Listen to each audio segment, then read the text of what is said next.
podcast de l'article de Aziz Bousseta publié sur ledigi.ma. L'auteur a intitulé son article « Maroc-Union européenne en zone grise ». Il commence son article ainsi. Lui, il s'appelle Josep Borrell, et il est vice-président de la Commission européenne, haut représentant de l'Union pour les affaires étrangères et la politique de sécurité, et il effectue sa première visite en tant que tel au Maroc. Il a rencontré le chef du gouvernement Aziz Akanouche et, surtout, son homologue Nasser Bourita.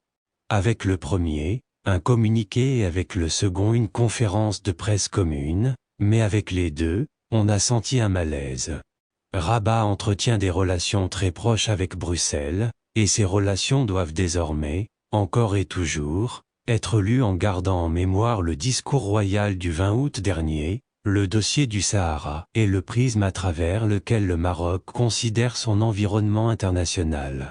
C'est aussi clairement et simplement l'aune qui mesure la sincérité des amitiés et l'efficacité des partenariats qu'il établit.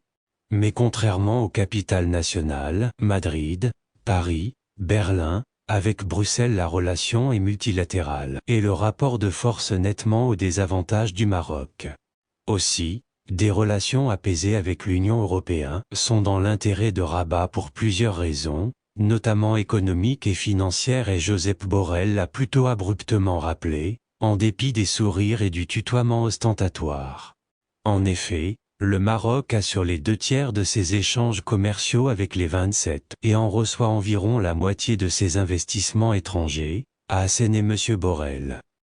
L'auteur poursuit son article ainsi. En outre, le royaume reste sur la liste grise du GAFI qui l'a placé sous surveillance renforcée, et il déploie de louables efforts pour en sortir. Une décision sera prise à cet effet courant janvier, et cette décision est cruciale dans la mesure où les pré-FMI sont suspendus. Et le Maroc, étroitement dépendant de l'étranger du fait de sa balance commerciale déficitaire, d'un taux de couverture moyen, de sa dépendance au taux de change avec le dollar, etc., a besoin du concours du FMI pour, entre autres, assurer le financement de ses grands projets sociaux et économiques. Cela explique le ton mi-figue mi-raisin adopté par Nasser Bourita avec son homologue européen, qui connaît les contraintes du royaume. À cet effet, M. Borrell n'a pas fait dans la demi-mesure, et il a même été au pas de charge, pour l'enquête sur la corruption supposée, dont se serait rendu coupable le Maroc au Parlement européen. Il a parlé de zéro tolérance. Sur les droits humains, il a repris son ancienne coutumière, et pour le Sahara, il a répété la littérature onusienne qui énerve les Marocains. Le vice-président de la Commission européenne a parlé sans gêne aucune des préoccupations de Bruxelles, Sahel, Ukraine et Iran, rappelant dans une sorte de menace à peine voilée que la voix du Maroc compte beaucoup, mais sans prendre la peine de ménager ce même Maroc dont la voix compte beaucoup pour sa priorité, qui compte tout autant pour lui, en l'occurrence la question du Sahara. Globalement, le ton adopté était plus assuré que celui de M. Bourita, qui sait être cassant, mais ne l'a pas été.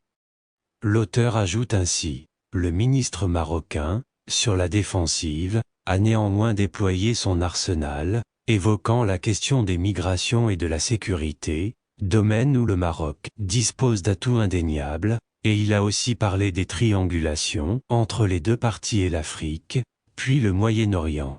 Mais on l'a senti moins impérial qu'il ne le fut avec les Allemands et les Espagnols, puis avec les Français. Nasser Bourita connaît les intérêts de son pays et maîtrise parfaitement les enjeux et ses propos, quand il le faut. Aussi, avec l'Union européenne, on ne peut dire que les relations soient vraiment amicales, les Européens sachant l'avantage qu'ils ont sur le Maroc et le Maroc étant conscient de sa dépendance et de sa fragilité à leur égard. Il est des moments où il faut savoir où s'arrêter, où la politique du bras de fer ne peut mener qu'à la fracture de ce même bras.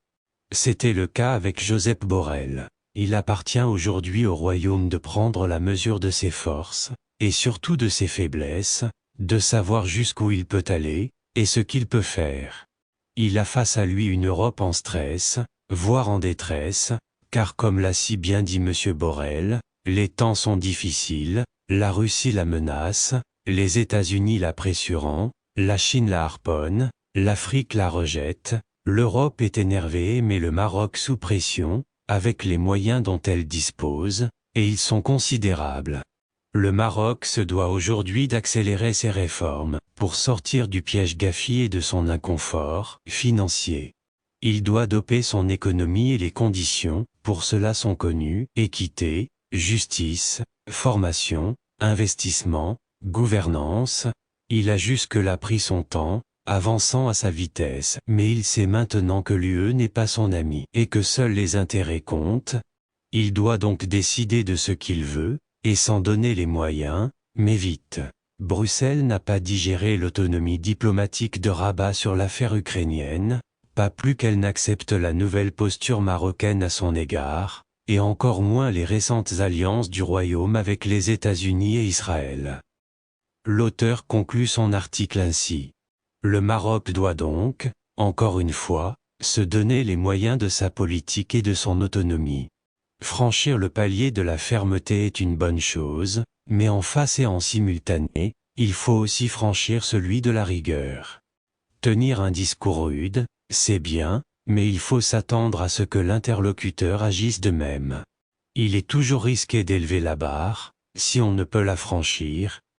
Rédigé par Aziz Bousseta et lu par l'intelligence artificielle de l'Odigi Media. N'oubliez pas de télécharger notre application l'Odigi mobile sur Android et iOS et de vous abonner à notre chaîne YouTube l'Odigi TV si vous souhaitez être au courant des dernières actualités, podcasts et émissions télévisées.